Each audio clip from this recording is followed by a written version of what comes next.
Takto môže znieť naftový motor. Je to v podstate ovládané cez aplikáciu a je stále postupne možnosť doplňať ďalšie funkcie. Čiže tu na tá montáž je absolútne nemožná. Ono to možno teraz na prvý pohľad vyzerá tak desivo, že tu je toho na rozoberaného, v skutočnosti sa rozoberá len tento bočný kryt. Aby si to skúsime takto pripieť na začiatok. Dnes to dokáže ovládať táto riadiaca jednotka, z pohodlí v aplikácii si to auto dokážem sfúknuť, nafúknuť ako potrebujem, čiže fantázia. Ja nebudem napínať, poďme sa pozrieť, ako prebieha montáž takéhoto aktívneho zvuku. Ahojte, opäť sa tu vidíme pri niečom ďalšom. Máme tu takúto krásnu novú Q7. Je to klasický naftový 6-valec, je to v podstate posledná generácia Q7. No a tu nás ideme urobiť len taký, ak sa tak povie, taký imidžový doplnok, dá sa povedať.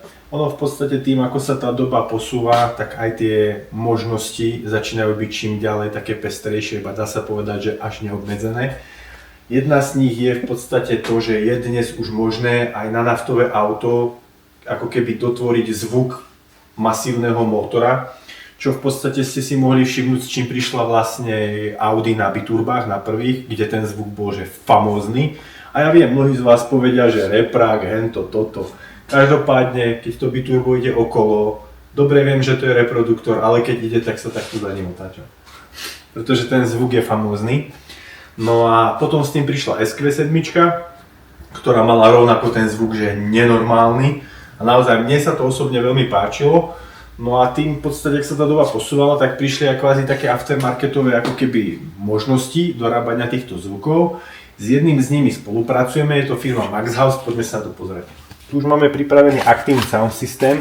Čo sa mne páči na Maxhauste, tak je jedna zásadná vec, že sa v podstate ako keby nekupuje len samotný ako kvázi reproduktor na zvuk, ale montuje sa v prvom rade riadiaca jednotka. Maxhaus to volá most. V podstate namontuje sa tá riadiaca jednotka. Tá riadiaca jednotka už potom ovláda samotný aktívny sound systém, ale čo je najväčší benefit, je to v podstate ovládané cez aplikáciu a je stále postupne možnosť doplňať ďalšie funkcie. Keď sme začali montovať prvé Maxhausty, tak v podstate bola tam podpora len aktívneho zvuku.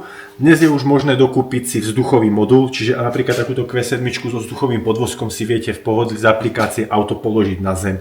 Je to také akože to, čo dnes alebo kedysi bolo také obťažné, muselo sa riešiť diagnostikou alebo tiež dokupovať nejaké systémy. Dnes to dokáže ovládať táto riadiaca jednotka, z pohodlí v aplikácii si to auto dokážem sfúknuť, nafúknuť ako potrebujem, čiže fantázia a mnoho ďalšieho. My sme ich už v podstate namontovali celkom dosť a musím povedať, že čo sa týka tej pestrosti a výberu tých zvukov, je ten Maxhaus naozaj akože špičkový. Ideme si to v podstate my odstrojiť, demontovať, namontujeme si to, no a možno pre také porovnanie naštartujeme si klasický naftový 6-valec, aký to má zvukový prejav a potom si dáme štart už s namontovaným Maxhausom.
Q7 mám veľmi rád, čo sa týka montáže aktívnych sound systémov, pretože oni majú tie miesta naozaj dobre spravené tým, že tu na dole je v podstate docela dosť veľa priestoru.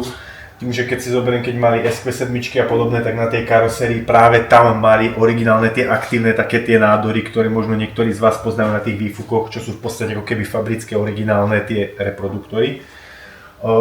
Čo sa týka tejto strany, tak tu sa nachádza čerpadlo ADBčka, čiže tu na tá montáž je absolútne nemožná, pretože vrajím, tu je osadené to čerpadlo. Toto celé čierne? Tak. Tu je nádrž, v podstate nádrž čerpadlom na močovinu.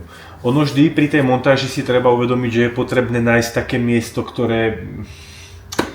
Je to potrebné trošku nájsť miesto, kde sa tam dá obchať v podstate ten veľký reproduktor.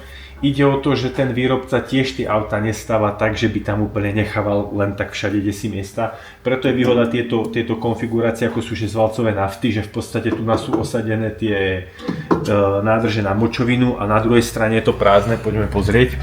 My už ho tu máme takto osadený, nie je to ešte podoťahované, zatiaľ si to len v podstate celé ako nejako dopasúvame. Fantázia je, že sa to dá pekne sem osadiť, vzdialenosť od výfuku je tiež celkom dobrá, i keď si pozriem pri tej rúre, je to trošičku v podstate tak blízko, takáto vzdialenosť je celkom OK, nejako prehrievať ho nebude, no my sme si na to vyrobili ešte taký hliníkový šilt, v podstate takú ochranu, ktorú tam ešte nahodíme. Možno by aj nemusela ísť, ale keď tam bude, tak budem spokojnejšie spávať, ak sa hovorí, takže to si tam dáme. Osadené je to nejako takto, čiže tu máme veľký reproduktor a tuto máme taký ten kvázi nízky speaker, sa tomu hovorí. Tento robí v podstate taký ten hlboký zvuk, ten, ktorý vy poznáte, ten zvuk kvázi toho hutného motora, a tento robí taký chrapliak, v podstate takéto chraplanie toho motora, čiže spolu sa pekne doplňajú. Takisto už sám výrobca aktívneho sound systému odporúča, aby ten ako keby ten reprák alebo ten výstup bol natočený ako keby nie v smere jazdy a do dola. My ho máme v podstate natočený pekne do dola, čo splňame, ale máme ho decentne v smere jazdy, čož na jednej stránke by takto nebolo, že OK, na druhej sú pekne k tomu takéto kolienka, čiže my si ešte takto dopojíme pekne kolienko sem a tým pádom máme výstup pekne ku výfuku. Takisto opäť Audi, Fantázia, poistková skriňa pekne tu na vzadu. Ono to možno teraz na prvý pohľad vyzerá tak desivo, že tu je toho na rozoberaného, v skutočnosti sa rozoberá len tento bočný kryt a je to takto pekne prístupné. My už tu máme takto odpojenú aj poistkovú skriňu, kde si my túto zo spodu dopojíme v podstate ako keby ešte našu poistku, aby to bolo presne tak ako originál, čiže v podstate bude tu len pekne dopojená poistka, nič nebude vidieť a pekne si sem osadíme jednotku. Aby to bolo všetko také, keď to tak poviem na rovinu, že aby to pôsobilo fakt fabricky, preto sa používa aj izolácia, ktorú používa originál Audi. Je to v podstate takáto textilná tesa a keď si pozrieme napríklad tu, originál kabeláž, ako je izolovaná, tak v podstate používame absolútne tú istú izoláciu. Miesto sme tomu našli, je fantastické, nikde sa to ničoho nedotýka, je to od výfuku ďaleko, čiže máme splnenú kvázi takú tú najnáročnejšiu časť tejto montáže, no a teraz ostatné veci sú už len, keď tak poviem na rovinu, taká baviačka, vyrobiť si šildy, pretiahnuť kabeláž, pozapájať, nakonfigurovať a užívať si zvuk. Takže my ideme skladať, vysledujete.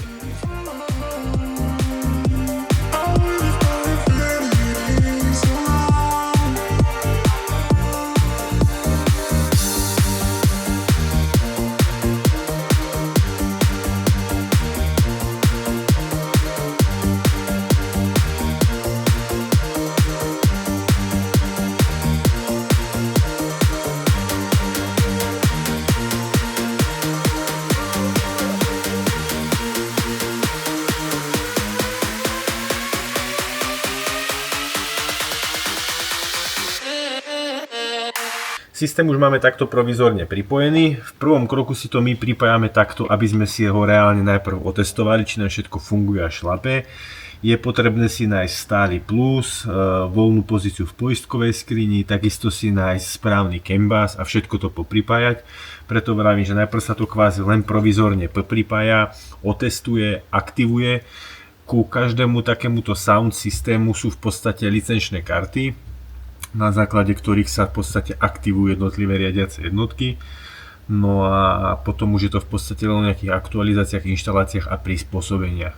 Takže my si môžeme už v podstate teraz vypočuť nejaký taký ešte len, keď to tak poviem na rovinu, že nenastavený hrubý zvuk, pretože naozaj čo sa týka tých nastavení, tak len tak skratky keď poviem, tak je tam možnosť vybrať, myslím, že až zo 16 možných zvukov.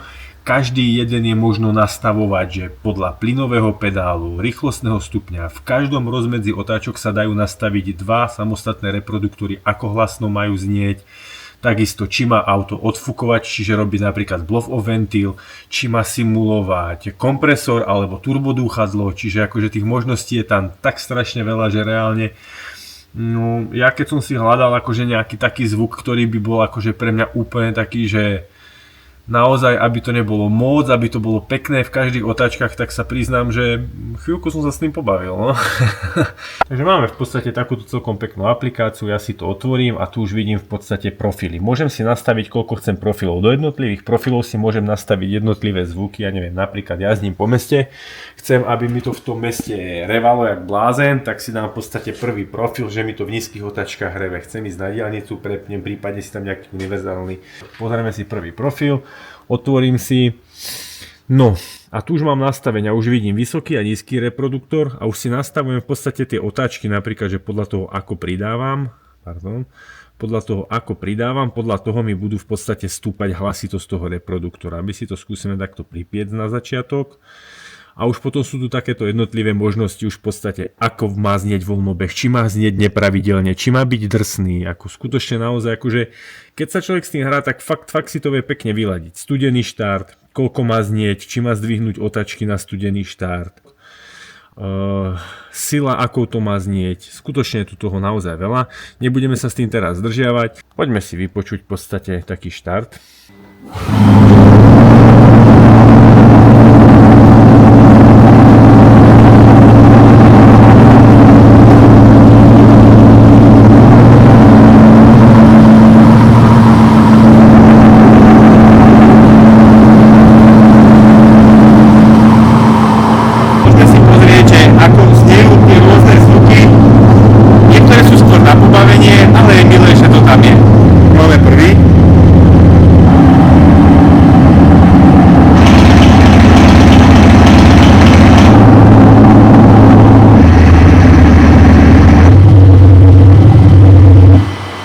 Ten nemám ešte nainštalovaný, dá sa?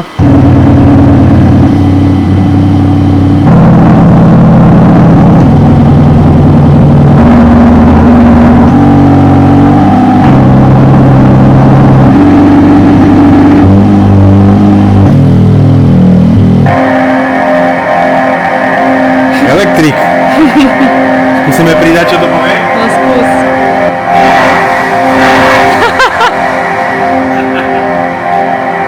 Naozaj také, že absolútne úlety, napríklad toto.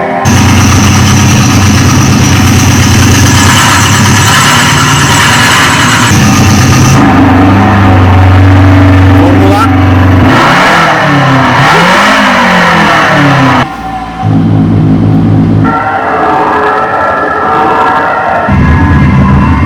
Napríklad, chcete počuť ešte stíhačku na pridanie? No daj.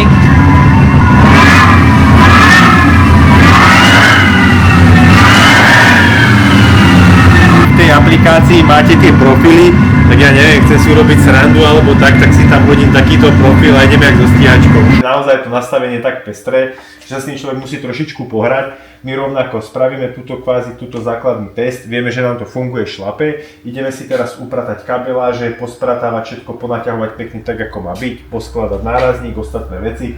No a potom sa už ideme iba pobaviť s nejakým tým prednastavením takého toho kvázi, keď to tak poviem na rovinu, že demo užívateľského spôsobu, aby si to zákazník mohol vyzdvihnúť, aby to bolo priateľné na jazdu, kde to prejde ešte nejakým zaškolením, no a už je to potom len o tom, ako si to človek chce donastavovať a pohrať sa s tým.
takto môže znieť naftový motor.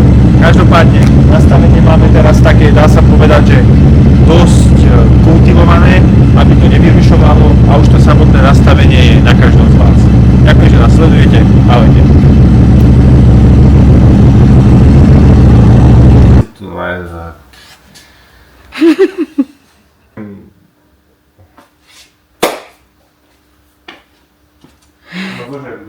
Ale je tu RS7 pre tých, ktorí by